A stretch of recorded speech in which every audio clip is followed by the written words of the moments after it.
Welcome back to Topics in Psychology. I'm Dr. Sharon Eve, psychotherapist, author, and educator. And today I want to talk about affairs. They happen. It's a touchy subject. People have different views on it. I want to share with you mine after doing couples therapy for over 40 years. So, a couple gets married or is in a committed relationship. They spend time together. They love each other. They deepen their intimacy emotionally, physically. And then over time, things happen. You may have kids, and then there isn't much connection because there's too much else to do, or somebody's lost a job and their self-esteem gets lower and lower, and they sink into a depression because they can't get another job and that sense of purposefulness has kind of disappeared. There are a lot of different reasons. Pressure from family. You may have a mother-in-law that drives you crazy and ends up being a source of conflict. And not knowing how to work it out to stay in connection, things may just evolve. So people move apart, and for one person, they're busy doing what they're doing. And for the other person, sometimes it's the husband, sometimes it's the wife, what happens is they've been feeling lonely, not attractive, not desirable, and someone crosses their path at a particular moment when they're vulnerable and feeling not good about themselves. And this person does what we would call love bombing. They overwhelm you with praise, make you feel like you're the most attractive thing that ever existed. You feel desirable, you feel wanted, and you start to feel loved. And you start to feel some love for the other person. Okay, so then let's say you decide to get emotionally closer, but don't want to get physically too involved. And over time, it just gets more and more appealing. And you spend more time with that person and maybe engage in a physical relationship. So what happens after that? You might think that, well, I can just do this for years and my partner will never know. And sometimes that's the case. And then other times, your partner will find out about it. And my experience is when people first get involved in an affair, they're not thinking through what will happen if my partner finds out, and am I willing to give up my partnership or my marriage for this new relationship? You're so busy thinking about your desire and all those good feelings, you might not think it through. So let's say over time, your partner discovers that you have been seeing someone. There are a lot of signs that can tell them. There are subtle ones. They can feel that you're distant. They can feel that you don't share as much with them, or you don't initiate physical contact with them as much. Or they might notice that you're getting certain text messages from someone, or that are romantic or sexual. Or they might see that you're working late at night. All of a sudden, much more late night work, or you go away for a work trip and you stay extra days. There are a lot of reasons that a partner will pick up on their partner's affair. So when that comes up, the partner will bring it to the partner who's having the affair. Usually at that point, the person that's having the affair will try to deny it, what we would call gaslighting.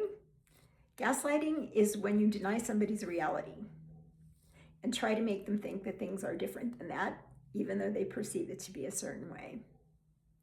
So you can make excuses. Oh, I've just been really stressed and needed to work more hours, or I just haven't felt very romantic lately. But trust me, partners pick up on this thing. So after that, what do? How do you walk through that sense of betrayal that sense of loss, that sense of heartbreak that one or both of you are probably feeling. So when people come in to see me after someone has had an affair, and I want to be really clear, I am not talking here about being in a partnership with somebody who's a sex addict. When someone has sexual addiction, that's a whole other video we can do. When somebody has sexual addiction, it's an ongoing pattern that runs very deep, and you can pretty much expect that with the sex addict, they are going to continue to have affairs. That's very different than what I was talking about earlier. People were in the marriage and they've loved each other, but they've gotten distant and someone has an affair. So in that case, if the person who's having the affair wants to use it as an opportunity to improve the marriage, if the person who was betrayed wants to use this as an opportunity too, to see what went wrong, what happened that both of you got so distant from one another, what is there you can learn about how to take care of the love between the two of you? Patterns can change. Sometimes they will for a while and then slide back to the distant thing that we were talking about earlier. Sometimes it's a great wake-up call to realize that you could lose something and lose someone and lose a sense of being in a couple or losing a sense of your family being cohesive, that there's so much that you can lose that you decide you want to work on things. Either people show up and are willing to be vulnerable and take responsibility for their part in what wasn't working in the marriage. They either do that or they don't. The two things I look for when couples come into couples counseling, one is, do they still love each other? Or if one person is already out of the relationship and doesn't love the partner anymore, not much I can do with there. But if both people love each other, and if each person takes their responsibility for what they've contributed to get to the situation they are, with those two things, I have something to work with. So, with that, it is a long process. At the beginning, the person who's been betrayed needs to talk a lot about their feelings and why this hurts so much, and ask, how did this happen? For the person who had the affair, they need to deal with and talk to their partner about how the marriage got so distant and how they felt so lonely and didn't get attention, didn't feel desirable anymore. They probably stopped spending time together. Emotional disconnection can pretty much lead to very often physical disconnection, and often affairs, even though they might be physical, my experience is they're usually about the emotional connection. That this new person that comes along makes the partner who had the affair feel really good about themselves. It's like how people make us feel, that's like so important to us. So let's say the couple both people decide they love each other, they're willing to take responsibility for what they did that caused distance in the relationship.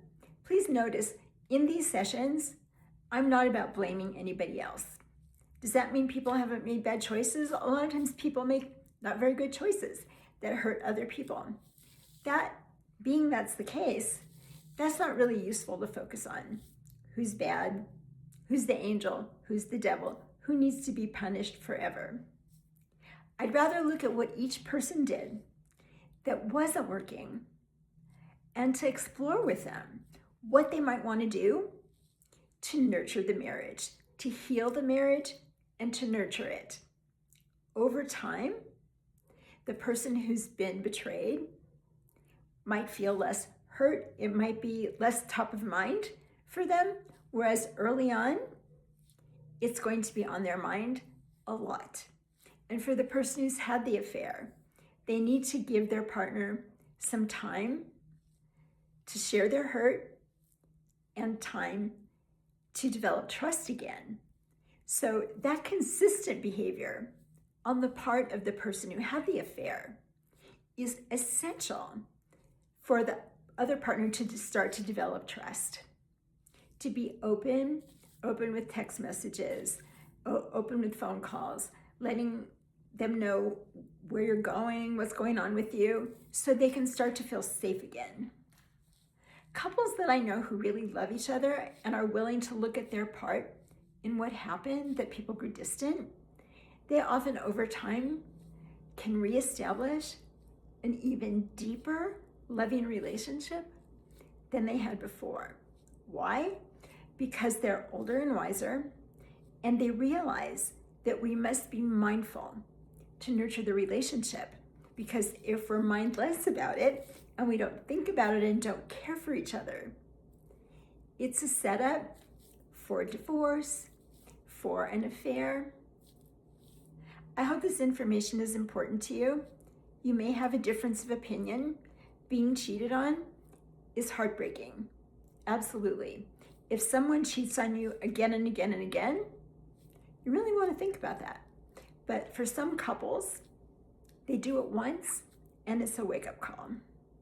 Those are my thoughts on this. If you want to share something in the comments, I read all the comments and I want to hear what you have to say. Thanks so much, and we'll see you in our upcoming videos.